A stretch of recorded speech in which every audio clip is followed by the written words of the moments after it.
So I just want to finish off something we mentioned last class, just to close off that chapter. And that was about the idea of we stop obviously malacha as well. That's how we get deep rest. But there is an obligation. It's mentioned in the tefillot of Shabbat a number of places. Loi lachashavot b'Shabbat al yinei achol. Don't even think about weekday things. Now this is unusual, because usually we're not really held culpable for what we think. But there's an extra obligation on Shabbat to refrain from even thinking about weekday activities. Now this is not like muksa, which is a rabbinic restriction where you don't move something that's forbidden. This is there to enhance the quality of your Shabbat. And this is tough. This is difficult because your mind is buzzing with a lot of things during the week. On Shabbat, you shouldn't think, definitely not speak. We spoke about that already. Speaking about weekday activities is forbidden. But not even thinking about it. You have to clear your mind, right? Which is an avodah in of itself. You have to meditate or do something to get even thinking. Our mind is clear. We want to purify our minds on Shabbat. Let's see some of the sources that verify that idea. Although this is really tough stuff. This is tough. I mean, one of the ways to do it is not to speak. If you don't speak about these things, you don't think about them. But you can't even think about them, which is going to make you speak them. Let's have a look at the Sefsei Chaim, and he's going to quote page 92. This is basically just closing off last week, and then we'll start the new chapter today. B'Shabbat yisiach dato me'amalacha legamre. On Shabbat, you have to completely remove malacha totally from your mind. Free the mind. That's a good name for a book on Shabbat. Free the mind. The Ketzah Migal, how are you going to do this? Teshuva lekach, the answer to this, he says actually found in the Seforno, one of the early commentators, where he says, Zohar es Yom HaShabbat lakadsho. Remember the Shabbat to keep it holy. How? Im sheshet yamim ta'avod v'asit k'malachtecha. If you do your work during the week and do all the malacha, az tiskeh leviyom hashvi Shabbat l'Hashem alakecha. Then your merit the seventh day is for Shabbat. Okay. So what does that mean? So he says basically you must remember Shabbat in all your weekday activities. If you bring Shabbat into the week, if Shabbat enters your week, and we've mentioned already, there is a mitzvah to remember Shabbat every day, right? One of these remembrances we actually mentioned at the end of, if you look at the end of Shacharit, it makes the list of the 6, or some say 10 remembrances we have every single day. Shabbat is among them. Shabbat enters your week. When Shabbat actually comes, when Shabbat arrives, right, your week, when Shabbat arrives, your weekday is Shabbat. Is that right? What? Shabbat enters your week. You better remember Shabbat every day during the week.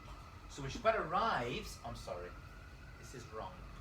When Shabbat arrives, as he's saying it, when Shabbat arrives, your thoughts are Shabbat. Because your weekday activities and weekday thoughts have Shabbat in them. So you think about Shabbat during the week. So when Shabbat arrives, he says, Shabbat is part of your life. It's part of your mind anyway. It was there during the week. So you're able to just supplement and add Shabbat into your thinking. Let's have a look how he says it. He does a better job than me, which is why he's this foreigner and I'm not. V'zeh Lashona, second paragraph. Let's try to figure this out together. Yet tamid zochad yom Shabbat. You have to remember Shabbat all the time. You think about it, you talk about it, you discuss it, and we do it, right? Where are you going for Shabbat? That's a mitzvah. Where are you eating for Shabbat? What are we going to eat on Shabbat? What am I going to wear this Shabbat? That's a mitzvah. Where should I go shopping? That's a mitzvah. You're remembering the mitzvah Shabbat. That's a great thing. Right? So you do that. When do you do that? You do that all week. As soon as Shabbat goes out, where are we spending Shabbos? Where are we going to go? What are we going to eat? Where are we going to hang out? Who are we going to see? Who should we invite? Preparing for Shabbat, oh my God, forget about that. That's just like the holiest thing a person can do during the week. Right? B'yamei ha'maseh. His here, she's Sadar Adam, that he's warning us that we should, or telling us to order our affairs as a copy of Shabbat during the week, but often in a way Shabbat, in a way that on Shabbat you won't be thinking about them on Shabbat. It's a weird idea, this, right? He's saying if you put Shabbat into your weekday activities, when Shabbat comes, Shabbat is not an alien thought. I was thinking about Shabbat during the week, I'll think about it now. If all you think about during the week is your weekday activities, when Shabbat comes, it's like a whole change. It's like, so fine, it's going to be easier. By talking and making Shabbat part of your weekday life, when Shabbat comes, it's not such a major problem to remove it. So Shabbat enters your week, you talk about it, right? You plan, you discuss, right? You buy everything you need to do in order to Shabbat. You just keep it part of your life. That's a dear set of Zechira. Constantly remember it during the week. When Shabbat comes, not such a big deal to remove the weekday activities because Shabbat was in my head anyway. Right? Every time you talk about Shabbat during the week, you're doing a mitzvah. Okay? This is the way to do it according to him. All the week we're involved in temporary activities, making a living, working, schoolwork, essays, assignments. This is like slavery without doubt, he says. That's what he's calling it. Because everyone during the week is involved in life that isn't theirs. You're working for someone else. You're trying to make money. It's not your life. He says, "Vasita kol melachtecha." He says, "You're going to do your work." He says the force of it. Basically, what you're going to do is you're going to make Shabbat into your day. Lilmod, lamed, to learn, to teach, lishmor, v'lasot, to learn and to do, letanek, to enjoy. So Shabbat is actually the only thing that you have. The weekday isn't yours. You're working for someone else. You're trying to help other people. You're doing other stuff. Shabbat belongs to you. It's about you. You put your mind into it, and it's about the person themselves. I'm not sure what he means by that, but it sounds good. Right? During the week, you're thinking money, making a living, working, doing my job, getting the job done. It's other people. Right? So he says that's your melachtecha. That's what you're doing. Right? It's your work, your melacha for other people.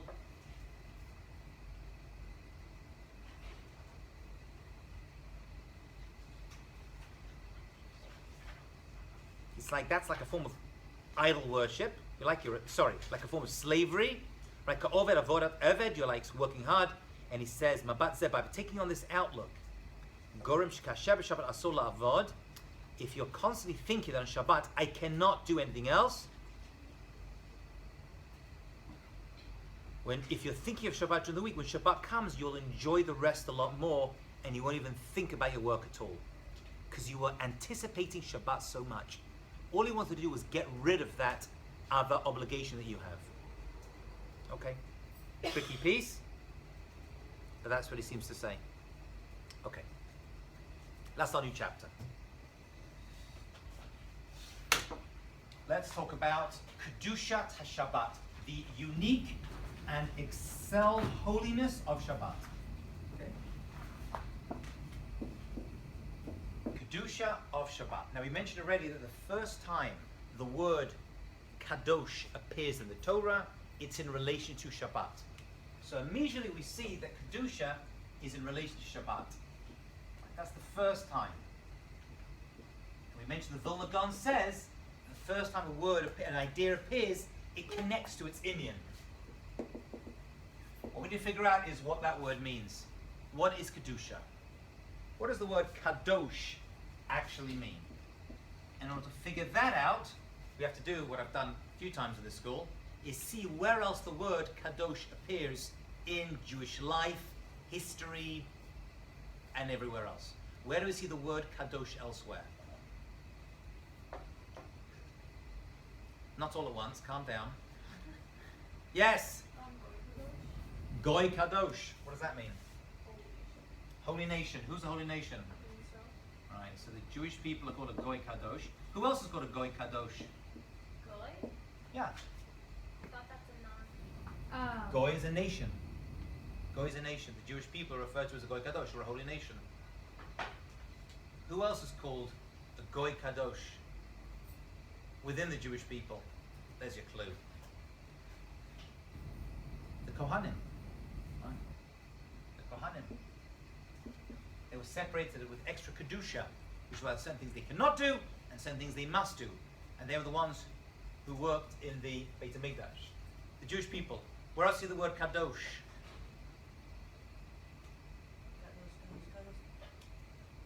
Who's that referring to? Yes. God is kadosh. God is called kadosh, right? Who else? What else? Something? Yeah? The Beit HaMikdash, thank you. The Beit HaMikdash was called kadosh, right? The Holy of Holies, the Mishkan, right? The Kadashti. Asuli Mikdash v'shachanti b'tocha, make me a holy place. A holy place. What else?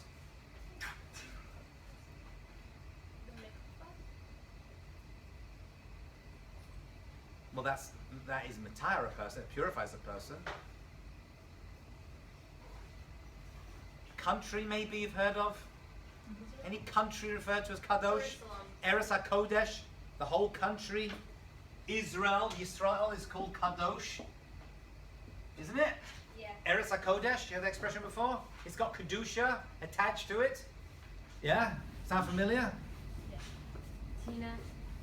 Teaneck is not kadosh. I'm so sorry. Because people call it your... People do that. I know. People call. I tell you something. But it'd be like, funny. Someone actually this shop. No, I was in London. Someone said, "We do." I said, "Monsey." Like, oh, Ira Kodesh. I bristle when people say that. I know they're joking, but I bristle when I hear that. No, only place that is kadosh is Israel. Eretz Yisrael. So we should really live there. We should really live there, Miss Hashem. What else is called kadosh? Come on. Is there a certain act that all of you will do one day that is called kadosh? What? Kiddushin, thank you. What's Kiddushin? Comes from basic Judaism. Yeah, marriage is called Kedusha, right? The act of being married. You're Makadesh, the Isha. It's called Kiddushin, right? There's no Hebrew word for marriage, right? Kiddushin. There's a lot of jokes passing from my head right now, but I'm controlling myself, right? Marriage. What else? Hebrew. Lashon Kodesh. Hebrew, right? So marriage. The act of marriage, right? Hebrew is Lashon Kodesh. What do all these things have in common? If the one word is used and attached to each and every one of them, we must see a connection. Obviously, Shabbat is the first time. It's going to be, the idea, the Rosh, the head of all of this Kedusha. That means it's going to be holier than Yisrael, holy of the Jewish people, up to the level of Kodesh Baruch Hu. The Kohanim, all of the Kedusha that we have in this world, whatever that is going to come from that as well. So what does the word literally mean? What does the word Kadosh, that when we translate it as holy, like Kadosh, Kadosh, Kadosh, holy, holy, holy, it sounds like an ABBA song, you know? What is it? You know what ABBA is? You don't know what ABBA? Oh dear. Really? I know. I'm dating myself here, aren't I? No, you're not. Thank you. Okay. Sarah? Oh, yeah. I know, never mind. Please look it up afterwards. Not in my I class. don't know names. Yes, No, I don't- Riel. It means separate, right? Right, it means separate, distinct, apart. That's what the word kadosh means. Separate. Actually, separate doesn't always mean good. Separate can mean separate upwards. It can also mean separate down. Right? Separate up is kedusha of that goes up. Can anyone think, this is very difficult actually, the word for a, I'm going to use clean language over here, for a woman or man of the night is a kadesha. It's a kadesha. A prostitute is a kadesha. Right? The same root. Why? So Rashi says, because they have separated themselves from society for licentiousness, which is a good word, but not a good thing. But, okay? So kedusha means separate, distinct, apart, not the same, elevated. So separate is a good literal translation? It doesn't capture it. So what?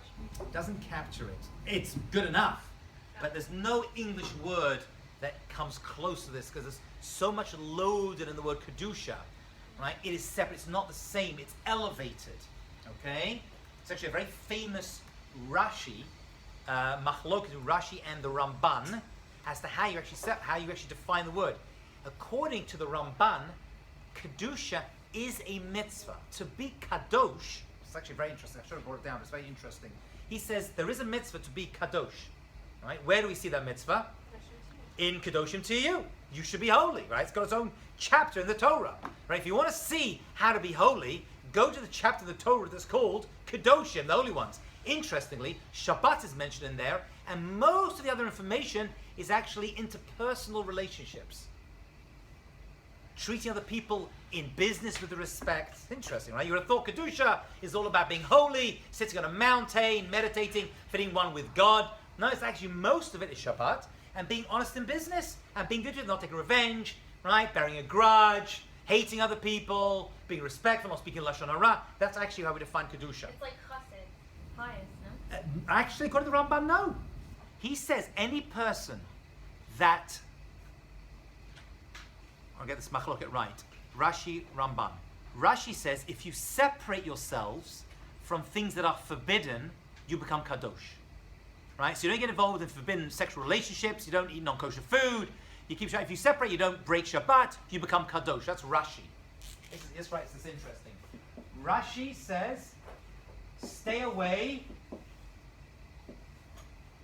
from the forbidden. If you do that, you become kadosh. That's how you become kadosh as Rashi. That is kedusha. Okay? So in other words, it's not a mitzvah in and of itself. It's a result of keeping other mitzvot. Right? You don't lie. You don't cheat. You don't speak lashon hara. You don't have affairs. You become a good person. You stay away from the aveirot. You don't do the 365 negative mitzvot. You do the 248 positive mitzvot. You do that, you become kadosh. That's Rashi. The Ramban, Nachmanides, not the Ramban, Nachmanides, says the exact opposite. He argues on Rashi and says, Rashi, stay away from Averos doesn't make you holy, it makes you Jewish. That's right, that's how you're Jewish. Stay away from the bad stuff, do the good stuff. Doesn't make you holy, that makes you Jewish. That's be a mitzvah. In fact, to be kadosh is a mitzvah. So the Ramban then says, aha. So the way to become holy isn't to stay away from the things that are forbidden, like Rashi says. The Ramban says, stay away from the things that are permitted. Kadesh atzmacha b'mutalach. Make yourself holy by things that are permitted. What does that mean? Why would I separate myself from things that are permitted? Right? Stay away from permitted. Why would I do that? So he says self-restraint. Right? Not overeating. Not over anything. Too much of anything moves a person away from Kedusha, he says. Okay? A person, he says, there's a very famous treatise of the Ramban. Everyone should really learn it inside, but he says a person can become a naval bereshut HaTorah. A person can become, says the Ramban, a naval, a disgusting person. Naval is disgusting. Naval, bereshut, with the permission of the Torah. For example, a person can eat the most kosher pizza in the world, right? The dough has come from Israel, right? And the wheat stalks were cut down by a holy Jew. The cheese came from milk that came from holy cows, I don't know, right? The tomatoes were blessed by cow. You made the most, and then you make it, and you make just the right blessing over it. You have the right kavanah, and you're careful to wash your hands well, and you make the blessings, and you praise God, and you bench beautifully, but you eat 2 pizza pies, right? You're a glutton. Have you done anything against the Torah? No. Well, you've done everything right. Kosher, holy. Says the Ramban, you missed the whole point. Right? The Torah wants us to have self-restraint. Okay? Because a person could become a naval, a disgusting person, with the Torah's permission. The Torah allows you to actually do that. Technically, you could have 1 glass of wine, you could have 3 bottles. They're kosher. I've done nothing technically wrong by my actions, says the Ramban. However, I'm missing the point of what it is to be Jewish, because there is a mitzvah to be kadosh. That is its own mitzvah when I restrain myself from acting out on all my permitted desires. That's how the Ramban understands this idea. So Kedusha, even in the world of Rashi and the Ramban, is to separate oneself. Rashi, from stuff you're not allowed, you become kadosh. Okay, so it's not a mitzvah, not itself. It's just, that's how you become kadoshim to you. Kadoshim to you by staying away from bad stuff. The Ramban says no. Restrain yourself. Right? Control your intake. Too much of anything. Okay, that's how we do it. Okay, we don't want to become a naval bereshit. We're not going to be a disgusting person, even with the Torah's permission. So let's plug that back in over here. So what's kedusha? Kedusha is separating ourselves out, okay, to a higher place. So when a man marries a woman, right, they are now, she and he are now separate from anybody else, right? They become a holy couple by doing so, right? Israel is not like any other land in the world, right? Every daladama, every 4 steps you walk in Israel is a mitzvah, right? That's the kedusha of Eretz Yisrael. Hebrew, Lashon Kodesh, is a holy language, it's a holy tongue. Some people don't even speak it on a regular basis, right? It's so holy, right? It's such an idea. You can. It's actually a mitzvah to use Hebrew words. It's actually a mitzvah to use Hebrew words. The language itself is kadosh. Hashem instilled inside it. They say the weekday activities we shouldn't use. Oh, it's only used for Torah. It's so holy, we should only attach it to holy purposes. So why don't people say Shabbat and people say Shabbos? Isn't Shabbat Hebrew? Oh, Shabbos is how they pronounce it. What do you mean, It Shabbos? doesn't. I'm saying like the original word of Hebrew, like Shabbat, like wouldn't that be holier than Shabbos? I'm just wondering. No, that's just the saf or taf. That's how you pronounce it. It's the same thing. Shabbos or Shabbos, the same thing. It's not an English idea. They'll pronounce the word Shabbos, even in the Torah's language. So Shabbat is going to be the root of all of that. If we're going to see if you get Shabbat right, all of the pieces are going to fall in together. Right? You're moving into a world of Kedusha. Okay? Let's see inside, and let's see how to get to this place. So page 93. Kedusha Shabbat Gedola Ma'od. The Kedusha of Shabbat, the holiness that is attached to Shabbat, is very, very great. Kedusha Kadosh Baruch Hu, Kedusha Shabbat, Kedusha Yisrael, the holiness of God. Oh, obviously, God is the ultimate separate entity. Nothing's like God. So Hashem is God is the ultimate Kedusha, Kadosh in the world, obviously. So he says Kedusha Shabbat and Kedusha Yisrael, Shaloshtan, Chashuvat Ke'achad, they're like one. So he says, really, it's like a triangle. This is how I like to depict it. Right? You have a triangle of Kedusha. You have God over here. Right? You have the Bnei Israel over here. Right? And then you have Shabbat over here. They're really one thing. Right? They are together. They're unified. When we talk about the 3 of them, the wholeness of all of them come together. Right? Shabbat stands out. That's what the Tana de Eliyahu says. And he says, B'kedusha Kadosh Baruch Hu, he says, we know God is a Kadosh, V'ata Kadosh, Yoshev Tehillah Yisrael, right? God is referred to as Kadosh. And Kedush Shabbat, V'shematem B'Shabbat, Ki Kadoshu Lachem, it's holy for you. And the Jewish people, says Jeremiah the prophet, Kadosh Yisrael Hashem, Reshit Tvata, right? We are the first gleanings, and we are holy, right? And the Kohanim, by the way, are considered to be a Goy Kadosh within the Jewish people. They are separate from the rest of the Jewish people. Right? They can't do what we do. They don't work like we do historically. Right? They do certain things. They can't go to certain places.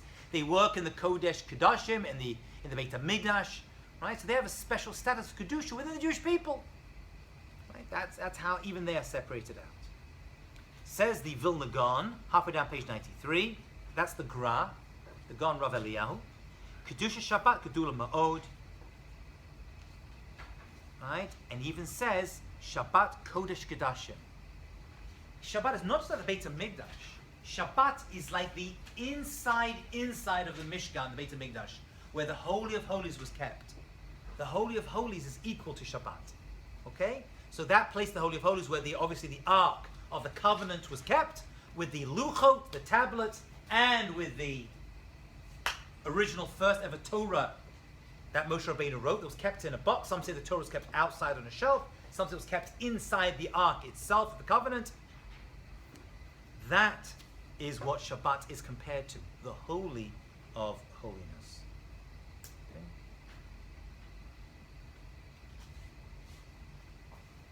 And that's what Rav Avram Grzinski says, God bless you. Kedush Shabbat he, Kedusha shel Beit HaMikdash. The holiness of Shabbat is that the holiness of the temple, right? Ki al shneim ne'emar tawar echad b'bracha shlish shel Birchat HaMazon. And if you compare it in the third blessing of Birchat HaMazon, in benching, Habayit HaGadol v'Kadosh, the Yom Zeh Gadol v'Kadosh Shu, and this is a holy day. So even in our prayers, we connect the two together.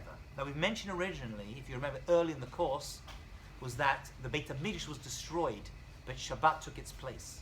That means the Holy of Holies for us as a place does not exist anymore, but it does as a time. The Holy of Holies does this as a time. Turn over the page. Kedusha Shabbat Yoter Gedolim Kedusha Shar Moedim.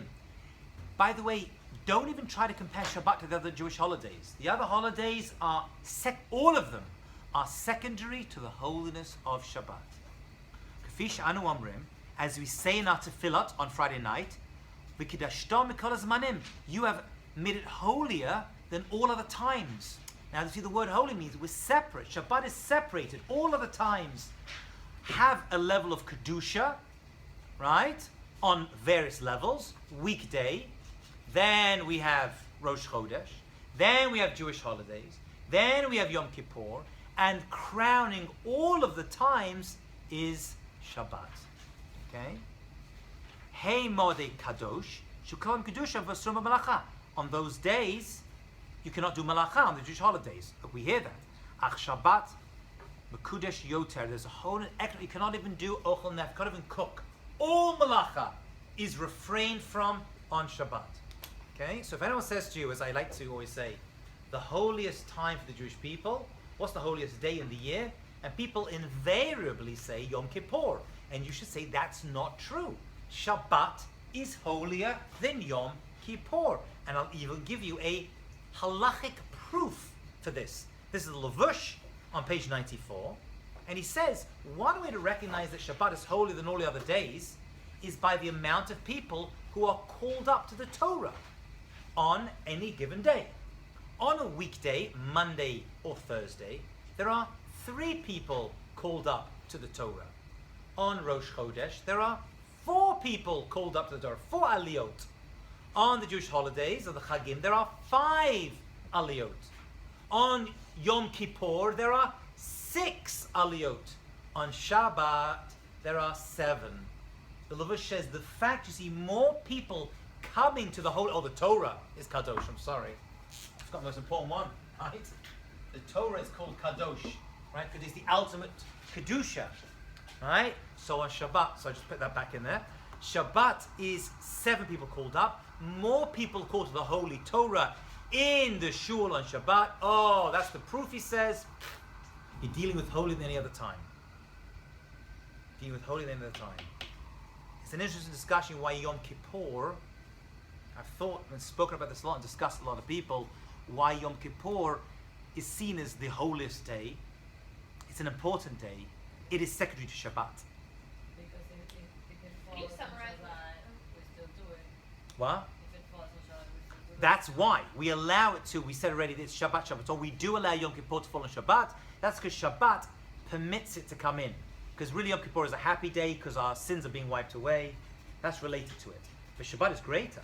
Shabbat allows it, but Shabbat is still greater. Right? Fast days are pushed off. You cannot fast on Shabbat. Right? It's forbidden to fast, except one exception, by the way. You know the one exception you're allowed to fast on Shabbat? If it's Yom Kippur, we said that already. But besides that, because Yom Kippur is a happy day, because your sins are being wiped away. There's only other one time you're allowed to fast for a not happy reason. Good trivia question, this. No, you push off to on a weekday. Yeah, if it happens on Shabbat, you fast. No, you don't fast on that day if you drop a Torah, heaven forbid. Happened to a friend of mine, actually. He was in a synagogue where they dropped a Torah, and the rabbi said you have to fast, and made a date that everyone has to fast. He actually had a date with a girl on that, which I set him up on, and she had to eat, and he couldn't eat. He was on a date, and he couldn't eat. It was actually a fast. There's one other fast, which isn't so common nowadays, but it does happen. Tanit Chalom, fasting for a bad dream. if you have a bad dream, you're allowed to fast to ameliorate the bad dream. That is the only other fast which I know of that can actually fall and we permit to happen on Shabbat. And by the way, then you have to do tshuva by fasting another to make up because you didn't enjoy the food of Shabbat. Right? Nowadays you don't really see it nowadays. I've never heard anyone doing it, but technically it's the only fast you can actually do on Shabbat. Shabbat does not tolerate unhappiness. It's always nidcha. It's always pushed off to Sunday, right? Or made earlier to Thursday. You know. Except when you're in Avilu for the first week, right? Like when. Oh no. I thought- Even then, I thought even the there's first no week- public display of Avilut. You never show any No, public I'm display. saying public. You sit in a, well that's them. So you sit in a regular chair, you wear regular shoes, you celebrate Shabbat as is. You're not allowed to be upset on Shabbat. But don't when like let's say God forbid like a family member dies, don't you get exempt from a few things on Shabbat? No. All the obligations of Shabbat are there. You follow it. A person is only in a state of aninut during the week. I The thought on regular Shabbat Shabbat is there. All the laws of Avelut are held back for Shabbat. During the week, you have, if the person's not buried yet, you're in a place of you're an onen, you do not do any mitzvot, you don't make brachot, don't put on tefillin. On Shabbat, there is no sign of Avelut at all. You're not allowed to do it. You can't cry on Shabbat. We already discussed can't shout at your kids on Shabbat. Yeah. Would you just? Is it like you pause it and then after Shabbat? Yeah. You keep, That's exactly what happens. easier And if a for person gets bad, very difficult. If a person gets bad news on Shabbat, they cannot mourn. Very, very difficult. You have to follow on and carry on as usual. Very, very difficult. Many times people won't tell people bad news on Shabbat for that reason. They'll wait till Motzei Shabbat. That is actually the custom for that reason. You person should not be upset on Shabbat. Okay? Anyway, that's the halachic proof that Shabbat is holy on other days, says the Levush, by the man of Aliyot, that a person gets called up. How do people get called up to the Torah? It says Rav Tzadok, page 94 at the bottom, the first time the word Kadosh is used is referred to Shabbat. Right? He says from here, so it's not the Vilna Gaon, it's Rav Tzadok. Therefore, the source of the idea, because it's mentioned here, all Kedusha, in all other realms of Jewish life and history and everything else, comes from Shabbat. Shabbat is the source of it all. That's what he says. That means the reason Yom Kippur is Kadosh is because of Shabbat. The reason Hebrew is Kadosh is because of Shabbat. Right? Shabbat is the source of all Kedusha. So the question is, what's it got to do with me? Okay, fine, it's a holy day. So we're going to see the next piece of the puzzle is that Shabbat makes a person Kadosh. By observing Shabbat, the person inherently takes on a level of Kedusha. That's page 95, and that's the Mechilta. And the Mechilta says, Ushemata meta Shabbat ki kodeshi. Keep the Shabbat because it's holy. Magid, what does that mean? Shabbat mosefet kedusha al Yisrael. Shabbat adds and brings holiness to the Jewish people. That's what he says. Okay? So by keeping Shabbat, you become holy. You become separate and you become closer to God. Shabbat itself, just keeping Shabbat itself, does that. That's why the Pele Yoetz, in a short essay called Kedusha, says, if all the mitzvot make you Kadosh, as we saw Rashi says, by doing mitzvot that makes you holy, he says, how much more so, Kal v'chomer, he says, Shabbat, al achad kam v'kama, b'shmir, by keeping Shabbat. Just by the way, just being around on the weekends, you've got to actually keep Shabbat. Stay away from Malacha, do the mitzvot, makes you holy. Shehu techila, because this is the first time the word Kadosh appears. Techila, as we say in our prayers. Techila, l'mikra kodesh. The first thing was called Kadosh is Shabbat. Right, so it must be that.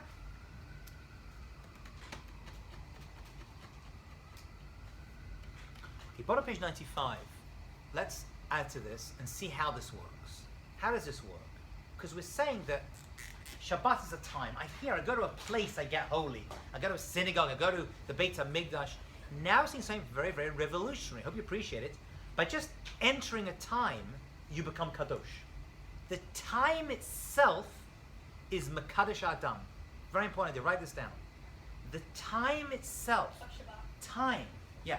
time has the power to Mekadosh a person. A person goes to the mikveh. It's a place you're surrounded by the water, makes you holy. I hear. You go to a place where holy things happened, or tefillot are made, the Torah is become holy. But now we're saying something very unusual. Zman, time itself is mekadesh the person. Just entering a time. Where does this idea come from? How could this be? How could time, this non-tangible reality called Zman, how does it do this? So there's a very famous essay which has actually got more to do with Pesach than it does to do with Shabbat, but it applies to Shabbat as well. And it's the idea which Rabbi Dessler was his name, in a book called Michtav Eliyahu, bottom of page 95, and he talks about this in great detail. I just summarize what he says. I'll summarize what he says. And those who sat the holiday classes with me have heard this before, so I apologize for repeating myself, but it's one of those ideas worth repeating. He says time is static, it sits still. Time is static, and we travel through time. That's how I understand it. What's his Okay. name? This is Rabbi Dessler. And he compares time not to a line, right, like we do, like a time line, which is the secular way of seeing time, right? That there's past, right, and there's the present. He says that is not the Jewish way of looking at time. Right? Time is not something that happens in the... Time itself isn't a line, it's a... What'd you say? It's a spiral. Who said circle? Yeah. We think it's circle, right?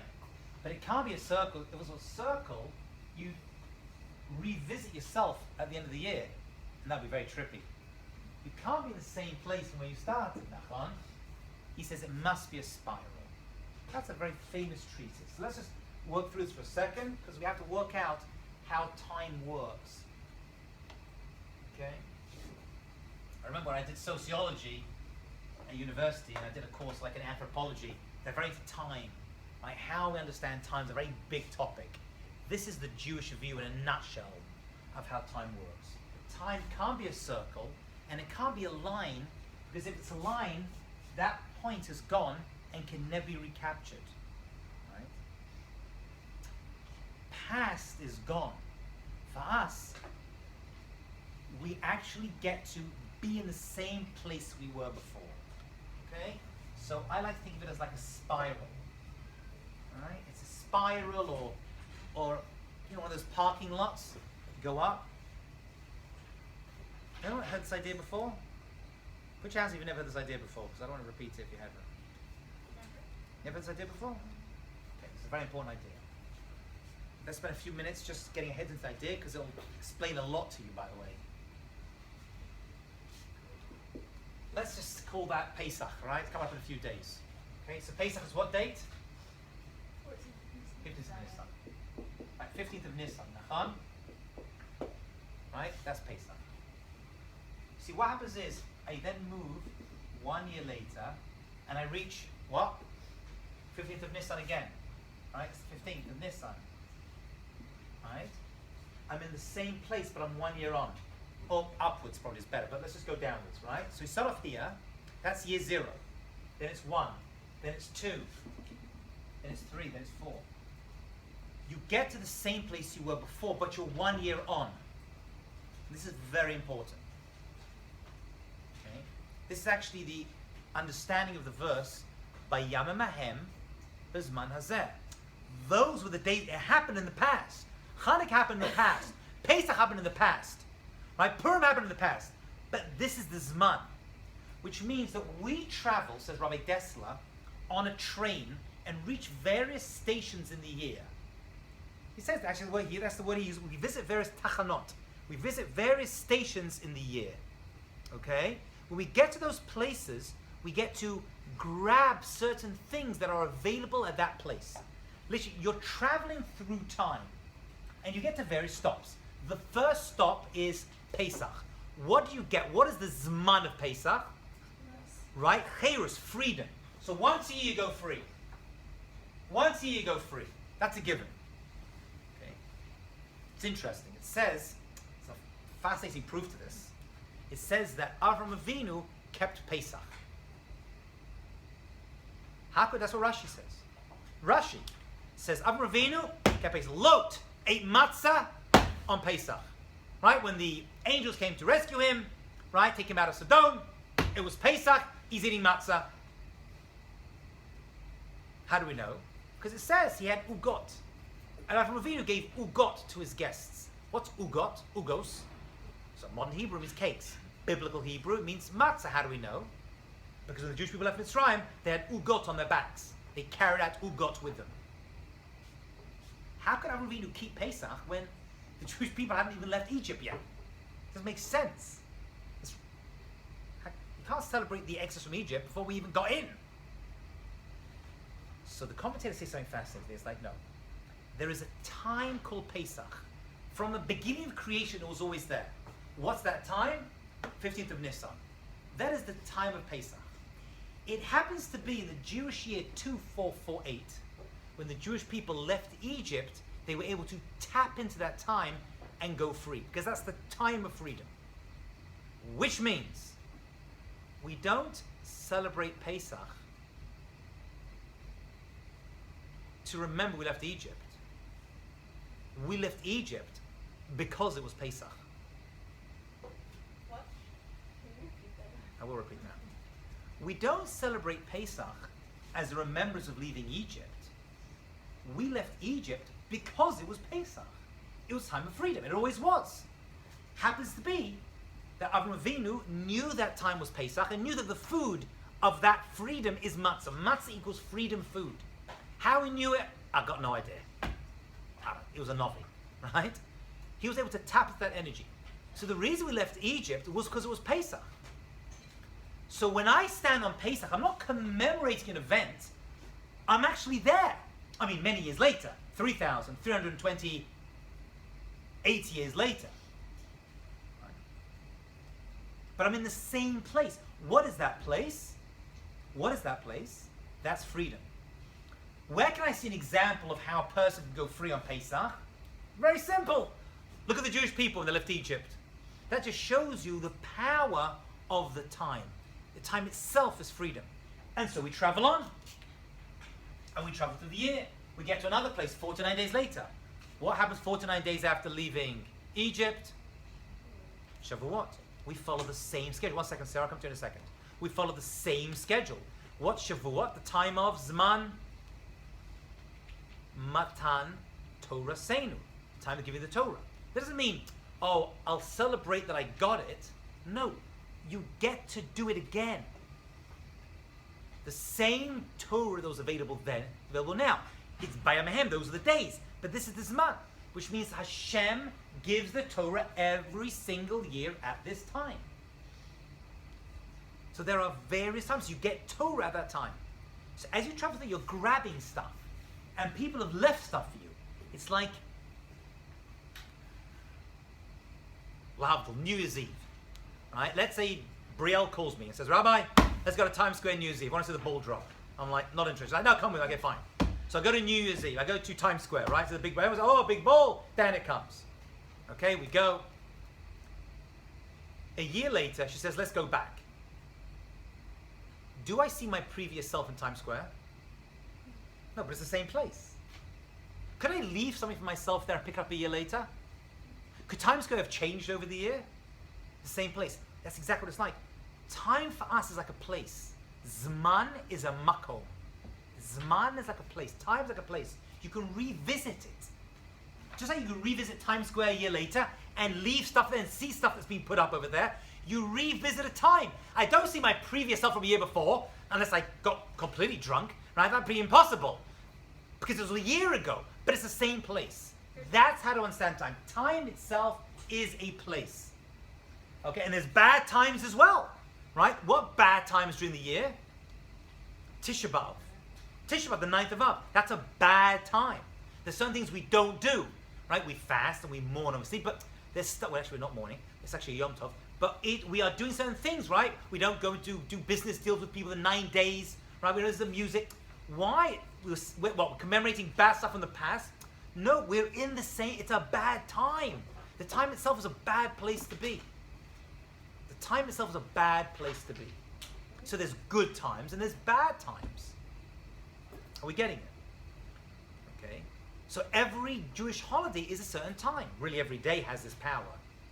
Right? Too windy? Okay. Yeah. Are we getting this idea? Is this a little trippy for you? Yeah. You said we celebrate Pesach because that was the time to leave. That's why Or we celebrate Pesach as a commemoration of that we left. But that's not all of it is, because we saw Avraham Avinu kept Pesach before we even got in. So it's got to be something bigger than that. So I'm saying the reason the Jewish people left Egypt is because it was Pesach. That was the time of freedom. They managed to tap in that year into that energy of freedom so and got out. every year they did. Every year they had a potential to get out. Now, it could have happened a year earlier. It could have happened 2 years earlier. It could have happened 3 years earlier. But they didn't merit it. It couldn't happen a year later. Why not? Why couldn't they wait one more year? Haggadah tells us. Because had they remained one more year, right, they would have completely assimilated. There would be nothing left. So Hashem had to do us a big favor, jump in and pull us out. So that's a short, crunch down version of Rav Dessler. Every time of the year has a certain gift. Sukkot is all about. Come on, who did my Sukkah class? Cool. What's Sukkah? What does it give us? Oh, no, joy. Joy, happiness. Very good. Thank you. What else? Emunah, we said. Remember that? Emunah. Purim is happiness. Hanukkah is light. What else we have? Rosh Hashanah. Shavuos is water. Shavuot is Torah. That's what we use. Oh, whoops. All right? Shavuot is Torah. Pesach is weed. Pesach, bring the weed, but Freedom. Pesach is freedom. So every Jewish holiday, one second, every Jewish holiday gives you something. And that's, you need it once a year. What does Shabbat give you?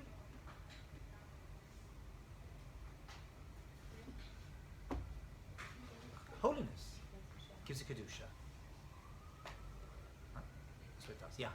I don't understand the whole how like Moshe knew Pesach. Sarah asked me a good question. I don't know the answer to that question. It is not a principle of our faith. You don't have to believe it. It's not one of the Yud Gimel Ikrim of our faith. How they did it, I don't know. It says even Noach knew the entire Torah, so he knew which animals were pure and impure. I don't know. I'm not a prophet. Somehow they figured it out. They were able to look at the Bria, experience the time, and they reached that time, they're like, it's like, by the way, it wasn't just them. Esther did it too. Esther knew Purim was a holy time. She said this is a Jewish holiday. She had to wait 1 year for the rabbis to agree with her, and a year later, they're like, oh, you're right, it's a holiday. You can't, in other words, by the way, creating a holiday like Purim or Hanukkah, right, it's like, how can you can't change time. Either it's in time, as the Torah tells us, or it's not. Creating a new holiday, as we say, messing around with Zman, is a big thing, right? She had to prove herself. Hanukkah, they didn't keep Hanukkah straight away. A year later, it says, it took 1 year, Chazal say, and they were like, yeah, this is Hanukkah time. They had to experience the time itself. They could tangibly somehow feel this is the time itself. How is that related to like I'm just confused how that's related to So, all we did, right, the connection we're trying to make over here is that time itself has something, it's got an essence to it. It's not just a commemoration of certain things, it is like a place. You visit, you travel through the year, you're on a train and you get to various stations. You start with Pesach, that's the first part, right? Nissa. And then you get to Shavuot 49 days later. Then you get to Rosh Hashanah. And after Rosh Hashanah, you get 10 days to Yom Kippur. And those 10 days are important, right? You sort of made Shuvah. And then you get 4 days to Sukkot. They're all related. Rosh Hashanah, Yom Kippur, Sukkot. They come at the same time. They're related. You're getting to various places along the way. And you need one of those a year. You need 1 day of freedom a year. You need, 8 days, right? Or 7 days. You need 1 Emunah a year, that's Sukkot. 1 joy a year. But Shabbat you need once a week. You actually enter into a time, and that time is Kedusha. That's what he says. That's what he says. So you actually enter into it. It's something. It's like going through the car wash. I don't know how else to... It has an impact upon you. By the way, there is an opinion in the Gemara we don't go like that says Yom Kippur is Mekadesh a person, even if they don't go to synagogue, don't fast or anything. The time itself is Machaper. Now, we don't go along with this opinion. You have to fast and daven and all the rest of it. But some say just living through Yom Kippur is Machaper. It purifies a person. The time itself does it. Time itself changes a person. Right? Like we say, right? When you're trying to recover from your bad relationships, time will heal you. There is some truth to that. There is some truth to that idea. Okay? So that's what we're trying to connect it. The time itself is a tangible reality. It's not something, it's like you pass through it. As my wife always says, don't pass out, pass over. Okay. So that's what he's saying. Let's see his words inside. So he says, it seems to be, he says, that the holiness of Shabbat itself. Oh, sorry, that's not the case. He says, just as it's not that a person passes through, that time passes a person goes through time. And he says, for example, on Shabbat, is the tachana, right? When you travel through time, the first of Shabbat created a station. It's a place. There's a station with the word Shabbat on it. Right? 2 classes ago we spoke about the store with Shabbat on it. Now we'll talk about the tachana, the station with Shabbat on it. Every single week, you reach the same. That means you go back to the original Shabbat. You're in the same place, the same part of creation. Right? You're not traveling back in time. You're traveling through it. The time itself appears again. Okay? It's like a spiral. Right? And if Shabbat is the holiest time, just passing through Shabbat, by keeping it and by following the laws of it, you get Kedusha. That's what you get. And whatever that is, it's meant to be a good thing.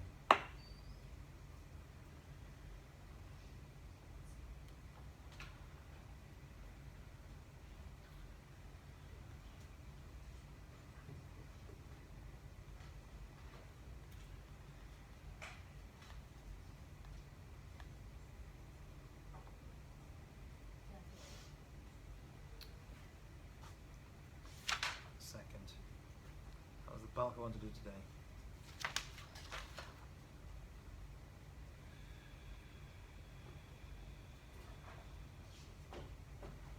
Okay, just on page 99, because we're running out of classes, if you don't mind.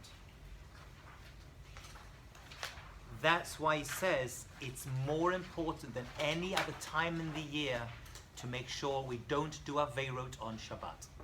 If there's one day to be from, Shabbat is it. One day you're not going to speak Lashon Hara, Shabbat is it. Page 99, he says, Lezaher b'Shabbat melavot al Shaveirot. It's very important, not just the laws of Shabbat, that other laws as well we don't want to do on Shabbat. Okay? That's the Shlah Kadosh. Al Kain Tzarich Adam Liot Yoter Mitat B'Masav. You should check yourself in your actions, your speech, your thoughts, more in Shabbat than other times of the week. It's understandable. Listen, I'm not saying it's okay to, eat non-kosher food during the week or speak Lashon Hara.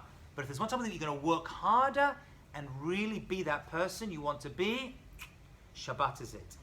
He says, V'yosei yirai, a person should be more fearful, v'chared, right? Chared, and more scared, shelo yitzeh chutza, that they don't go out, midveket Hashem is brought from God's closeness, gam b'yote yachmer, a person should be more careful, b'sfeika l'sfeika d'sfeika d'isura, on even something which is a doubt, possible maybe.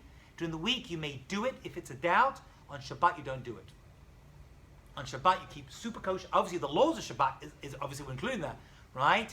What can you say, what can you not say, what can you do, what can you tear, what can you rip, which is impossible to do without learning the laws of Shabbat. But he's saying even other areas of life, can I say it, can I not say it? During the week you may lean towards, I'll say it. On Shabbat, don't say it. Don't say it. I mean, there's people I know who actually do a Tanit Dibor. Right? They have a fast of words on Shabbat. They only talk Divrei Kedusha on Shabbat. Right? They're so careful with what they say, even say on Shabbat.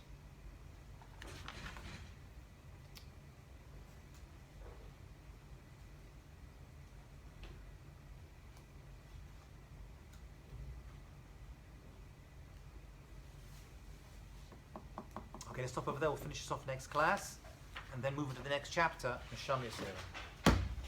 I'm cooked. Sure.